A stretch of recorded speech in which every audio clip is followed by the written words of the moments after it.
দশম শ্রেণীর জন্য ইম্পর্ট্যান্ট একটি বাংলা রচনা, যেগুলো আসবে বা আসতে পারে এরকম নয়, আসবেই ধরে নিতে পারো। সেই দুটি রচনা হচ্ছে মহিলা বিশ্বকাপ জয়, মহিলাদের বিশ্বকাপ জয়, এবং আরেকটি রচনা হচ্ছে যুদ্ধ বিপর্যয় সংকট। ঠিক আছে, সাম্প্রতিক ঘটনা, এই রচনা। তা এই রচনা দুটো আমি এখানে আজকে বলে দেবো।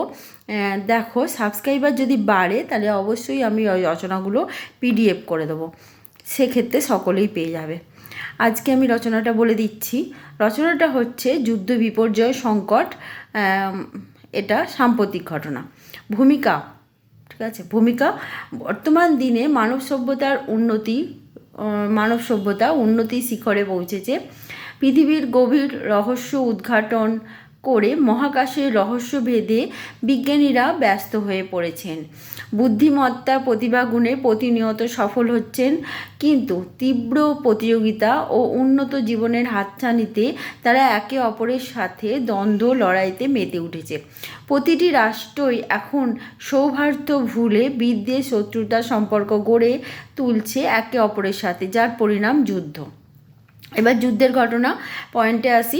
সম্প্রতি Ukraine, Cyprus, Egypt, Iran, Israel, Morocco, Palestine, Syria, তুর্কি, ইমান, পশ্চিম সাহারাতে যুদ্ধ চলছে। 13ই জুন 2025, 13ই জুন 2025 ইসরায়েলি প্রতিরক্ষা বাহিনী ইরানের বিভিন্ন জায়গাতে অপারেশন রাইজিং লায়ন নামে ব্যাপক হামলা চালাচ্ছে। উদ্দেশ্য পারমাণবিক স্থাপনা, সামরিক ঘাঁটি ও ঊর্ধ্বতন কর্মকর্তাদের আবাসিক ভবনে হামলা। এটা এখন সবথেকে বড় সামরিক ঘটনা। 2025 সালের 22শে এপ্রিল কাশ্মীরের পহেলগামে এক সন্ত্রাসবাদী হামলায় পাকিস্তানের 3 জন জঙ্গি 26 জন ভারতীয় পর্যটককে নির্বিচারে হত্যা করে। তাই ওই বছর 7ই মে অপারেশন সিন্দুর অভিযান করে ভারত পাকিস্তানের উপর। জবাবে পাকিস্তান বুনিয়ান উন মারসুস নামে একটি অপারেশন শুরু করে। আফ্রিকার বুরকিনা ফাসো, ক্যামেরুন, মধ্য এশিয়ার প্রজাতন্ত্র Congo, Ethiopia, Mali, Mozambique, Nigeria, Senegal, Somalia, দক্ষিণ সুদান এবং সুদানের বিভিন্ন সশস্ত্র বাহিনী সরকারের বিরুদ্ধে এবং নিজেদের মধ্যে লড়াই করছে। ভবিষ্যতে চীন ও আমেরিকার মধ্যে যুদ্ধের সম্ভাবনাকে উড়িয়ে দিচ্ছেন না বিশেষজ্ঞ মহলে। এটা অবশ্যই ইনফরমেশান কালেক্ট করা হয়েছে এবং সেইভাবেই রচনাটা লেখা হয়েছে। সেক্ষেত্রে ইনফরমেশানের এদিক ওদিক অন্যান্য ক্ষেত্রে রচনাতে হতেই পারে। যুদ্ধের কারণে, পরের পয়েন্ট, যুদ্ধের কারণে জীবনের সংকট। যুদ্ধের কারণে মানব জীবন আজ সংকটময়। নরমান এঞ্জেল বলেছিলেন, যুদ্ধের মাধ্যমে যে দেশ জেতে তারও ক্ষতি হয়, আর যে দেশ হারে তার তো ক্ষতি হয়ই ব্যাপকভাবে। তার মতে war is a great illusion. প্রাকৃতিক সম্পদ, মনুষ্য সৃষ্ট সম্পদ নষ্ট হয়, জীবনহানি, সম্পদহানি, অর্থনাশ সব কিছুই ব্যাপকভাবে হয় যুদ্ধের মাধ্যমে, এবং এত দ্রুত হয় যে এর মোকাবিলা করা খুব সহজ নয় এবং সভ্যতা ধীরে ধীরে ধ্বংসের দিকে এগিয়ে যায়। পরের পয়েন্ট হচ্ছে মোকাবিলা ও নাগরিক কর্তব্য। রাষ্ট্রনায়কেরা যুদ্ধ যে সবসময় চাইছেন তা কিন্তু নয়, কিন্তু কিছু অন্তর্ঘাত, দ্বন্দ্ব, নীতিগত বিরোধে তারা যুদ্ধের মতো পরিস্থিতি তৈরি করে ফেলছে।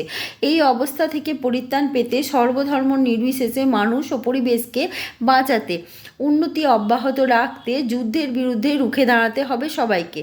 হাতে হাত মিলিয়ে দ্বন্দ্ব সংঘাত দূর করার প্রয়াস করে যেতে হবে। প্রত্যেকের দায়িত্ব রয়েছে এই বিষয়ে। উপসংহারে তোমরা লিখতেই পারো, মানুষ যতই সংঘাতে মেতে উঠুক, শুভবুদ্ধি সম্পন্ন মানুষের অস্তিত্ব আজও বিদ্যমান। আশা করা যায় আগামী দিনে যুদ্ধের মতন একটা ভয়াবহ পরিস্থিতি বন্ধ হবে এবং পৃথিবী সংকট মুক্ত হবে। দেখো, এই দেখো রচনা আমি অবশ্যই দেখাচ্ছি, লিখেছি, এরম নয় যে লিখিনি। এই দেখো পয়েন্ট এখানে লিখেছি এবং এটা আমি পিডিএফ করে দিয়ে দেবো যদি তোমরা চাও এবং সাবস্ক্রাইবার যদি আমার বাড়ে তখন। আচ্ছা, এবার দেখো, মহিলা বিশ্বকাপ জয়।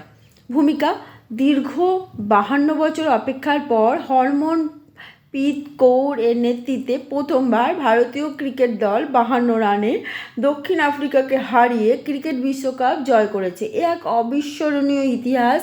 ভারতের মাটিতে ইতিহাস রচিত হলো অদম্য মানসিক শক্তি আর অক্লান্ত পরিশ্রম, সুগঠিত পরিকল্পনায়। এই কালজয়ী ঘটনায় ইতিহাসের পাতায় স্বর্ণাক্ষরে লেখা থাকবে অগণিত ভারতবাসীর মনের মণিকোঠায়। এটা ভূমিকা। এবার বিশ্বকাপ জয়। কথায় বলে কোনো সাফল্য একদিনে আসে না, কিন্তু নিরন্তর চেষ্টায় একদিন তো আসে নিশ্চিত। ভারতের 299 রানের টার্গেট ছিল। ভারত সেমিফাইনালে অস্ট্রেলিয়াকে হারিয়েছিল, অথচ এই অস্ট্রেলিয়া 7 বার বিশ্বকাপ জিতেছে। তাহলে অসম্ভব কিছুই নয়, এটাই মনে হয়। এটা প্রমাণ করেছে ভারতীয় মহিলা ক্রিকেট দল। বিশ্বকাপ জয়ের দরজা এতদিন তাদের কাছে অধরা ছিল। টি-20 বিশ্বকাপ জয় করে তারা টি-20 ক্রিকেটার হিসেবে চিহ্নিত হয়েছিল। আর তিনি ছিলেন শেফালি বর্মা। তিনি ব্যাট হাতে করলেন এবং 78 বলে 87 রান করলেন। তারপর এটা ছিল আরও বেশি চমক, বলেও ছিল তার বেশি চমক। আফরিন অফ স্পিন বল করে ম্যারিজান ক্যাপকে তিনি আউট করেন। ব্যাটে রানে ঝড় তুললেন শেফালি বর্মা ও রিচা ঘোষ। 2023 সালে দুজনেই অনূর্ধ্ব-19 টি-20 বিশ্বকাপ জিতেছিলেন। একমাত্র এরা দুজন জানতেন বিশ্বকাপ জয়ের সাফল্যের স্বাদ। এই স্বাদ যে কত, সাফল্যের স্বাদ সবসময় কিন্তু মিষ্ট হয়। তাই সাফল্যের পেছনে মানুষের এত এগিয়ে যাওয়া। বিশ্বকাপ জয়ের সাফল্যের এই মিষ্ট স্বাদ, এই অনুভূতি সকলেই অনুভব করে। 223 রানে 4 উইকেট হারানোর পর ভারতীয় ইনিংসের হাল ধরলেন দীপ্তি শর্মা। যদিও নাদিম দি ক্লার্কের বলে LBW ঘোষণা করা হয়, কিন্তু রিভিউতে তিনি বেঁচে যান। রিচার ব্যাটে উচ্ছ্বসিত দর্শক যেন ধোনিকেই প্রত্যক্ষ করেছিল। সব মিলিয়ে ছিল টান উত্তেজনা। দেখো, এই রচনাটা কিন্তু আসার সম্ভাবনা অনেক বেশি, যেহেতু এই ঘটনাটা অনেক বেশি গুরুত্বপূর্ণ। খেলোয়াড়দের নাম যদিও রচনাতে বিস্তারিতভাবে সব কিছু বর্ণনা করা সম্ভব নয়, কারণ 50 ওভারের খেলার প্রতিটি উত্তেজনা, প্রতিটি চমক, প্রতিটি বর্ণনা বিস্তারিত বর্ণনা করা যায় না। কিন্তু যারা বিশ্বকাপ জেতার পক্ষে অদম্য মানসিক শক্তি, বুদ্ধিমত্তা আর দক্ষতার পরিচয় দিলেন, তাদের নাম জানা কিন্তু একান্ত আবশ্যক।